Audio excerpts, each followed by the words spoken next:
and I have looked at the Salmon River deltas to a certain extent over the years, been involved on the Salmon River for many different things for the last 30 years, probably mainly in the government, occasionally working as a private consultant afterwards. But there are certain cautionary signs on the Salmon Delta that you would find on other deltas, certainly, but there are some specific to the Salmon River Delta. And I've got them listed here, not in any order of priority. Matthias has already talked about some of these things, but we've got the Trans-Canada Highway that, referring back to that previous floodplain map, it blocks everything except for that little single bridge crossing where the highway does cross the salmon. So that's a lot of things happening there, or could happen, bad things maybe. Then downstream from there, you've got the rail line that's been in there since 1885 with two bridge crossings, one smaller than the other one smaller, one to the east smaller than the Salmon River crossing. But again, you've got this huge expanse of floodplain that only has two small openings in a real high water with the lake and the river. If the river high, they came concurrently, very high flows in the salmon. You're probably going to get both of them happening, maybe not simultaneously, but all kinds of things can happen under that scenario.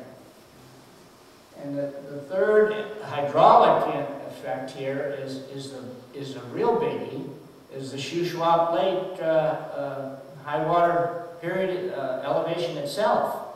I mean, that in itself creates major backwater up the salmon, and the hydraulics there get kind of tricky. And until you've seen a real big flood, which nobody living now, I don't think, has seen one. 48 and 72 were pretty big, but it can get bigger still. You don't know what might happen then. And these other things, and these are common to any delta. And the salmon isn't much different. The channel itself can be obstructed by sand or gravel deposition or woody debris. It only takes a tree. The salmon isn't a particularly big channel. A single tree can create a blockage that's going to become a nightmare pretty quickly. And the salmon, more than a lot of other deltas, it's got marked channel changes over the millennia. You can just look at any air photo now and see that it's got multiple mouths, and something's changed. It's probably all before the CPR went in there 126 years ago. But there's a lot going on there.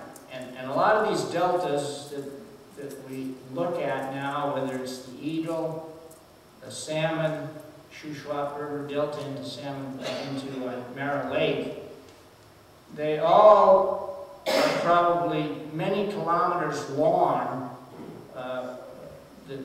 They've moved out into the lake body itself over the millennia. So if you were alive several millennia ago, the Shuswap Lake may have extended many kilometers up the Salmon River Valley. So I guess in 20 or 30 years that isn't going to happen, but it's something to think about, certainly.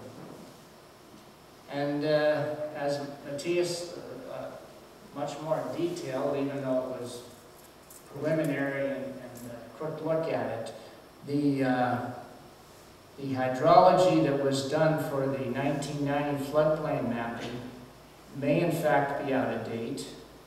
I jokingly told him here a few minutes ago that he even scared me. I wasn't aware that there's been these more recent studies that have jacked up the 200-year peak from about 60, I think it was, into the 70s anyways, and maybe higher, and climate change is coming, and who knows what that means. And there are newer models, so it would certainly be smart of any local government that now is in charge of this to rerun at least the very lower part of the salmon with new hydrologic and hydraulic input, and see what comes out of the pipe at this time. Things change. They're always changing, and they're going to change a lot faster than we've ever seen, those of us alive, in the next 50 or 100 years. Okay. And these are just general things that if I was still working for the government in the floodplain management field, or even as a consultant, if these things pop up in front of me with some proposal, or somebody wants to do something, anytime that you've got more than 1.5 meters of depth at the design flow, it raises my eyebrows at least. I'm not particularly tall, and if it gets up around the level of my mouth, I'm worried about it. In here, and again, there's nothing that unusual hydraulically about or geomorphologically about the salmon, but these are just things to make note of. There's several abandoned channels where the channel has shifted, and some of that could happen pretty suddenly. That's why there's oxbows on river floodplains, and there's oxbows on river deltas, which is just another name for a floodplain that enters another larger river or a lake or an ocean. And those things are prone to get reoccupied for any number of reasons. And there are other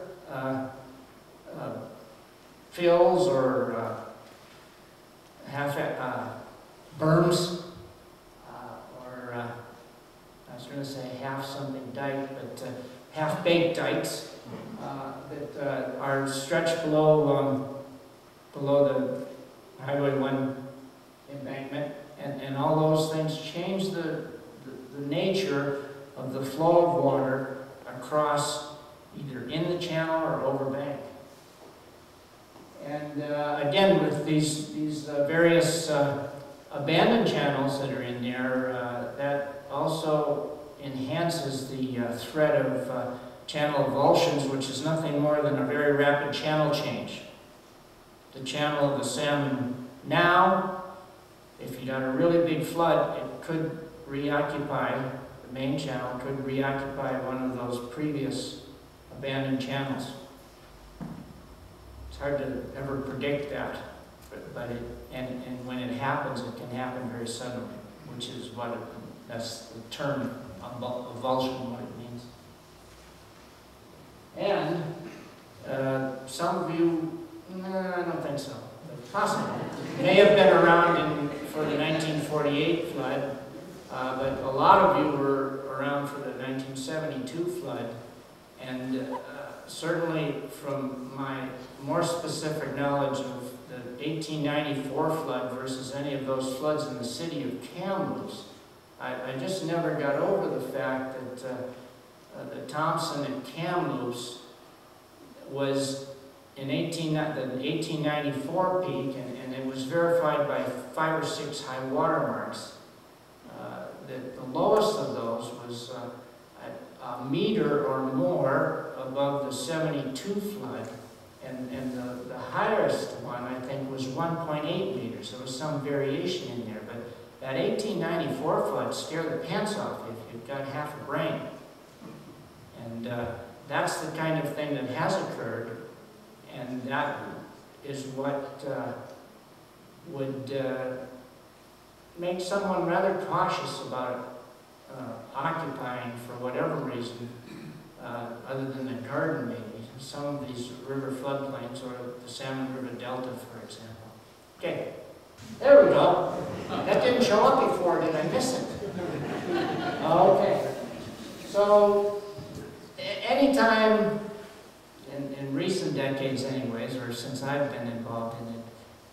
development on a lot of these floodplains it's always controversial. It's a struggle for different objectives in the same space of ground or the same water.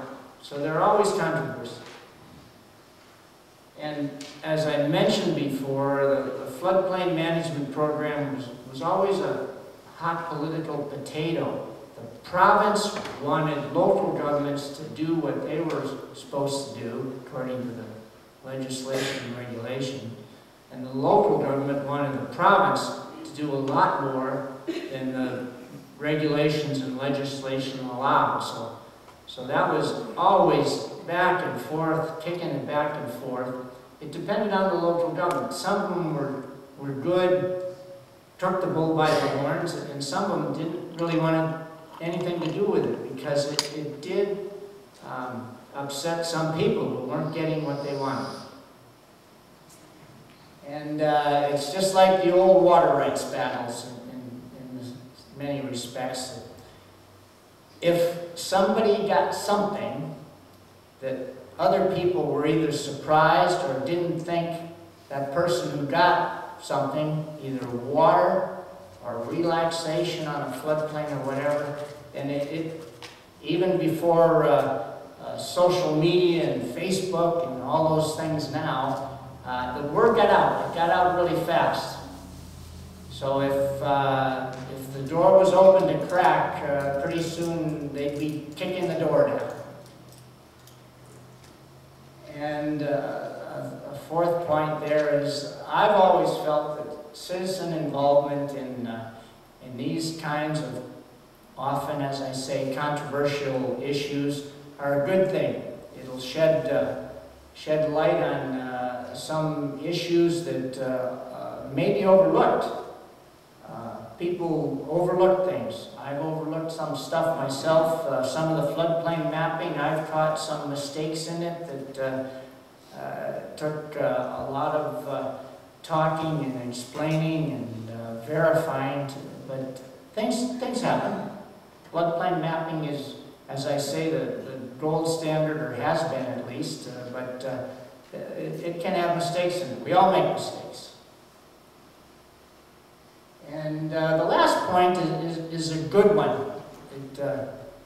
It's taken me quite a while to figure this out, actually. It's only been in the last few years.